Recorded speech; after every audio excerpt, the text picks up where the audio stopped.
my name is Jessi Singh. I'm a chef and owner at Babu.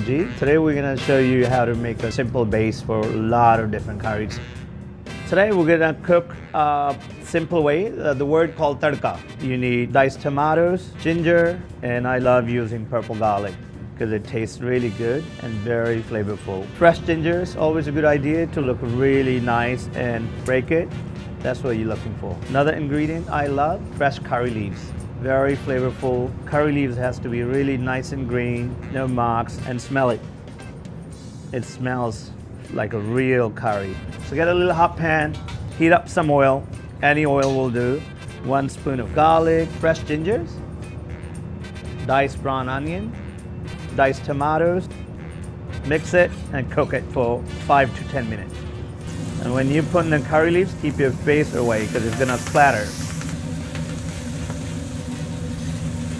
When you go shopping at a grocery store looking for spices, always look for fresh spices. We've got chili, 1 for the heat, 1 for the color, garam masala, cumin powder, coriander powder. If you don't like too much spices, you can go very light, or you can only use just the garam masala. Don't use any other spice.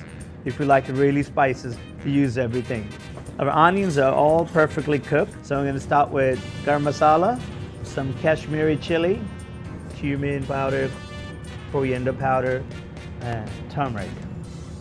You see all the spices have perfectly been cooked. Onion, tomato, ginger, garlic, and you just got left beautiful curry paste. Aloo gobi is a very traditional northern Indian dish.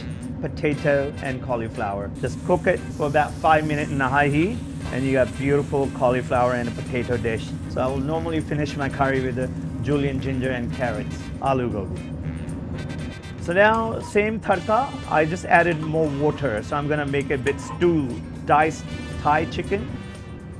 As a chef, another technique I use to make this beautiful, really creamy, so I normally will add yogurt.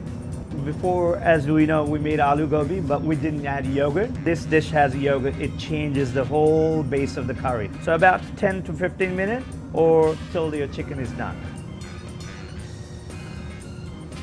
So again here, this is our spice mix. Tomato, onion, ginger, garlic, curry leaves, and all the spices.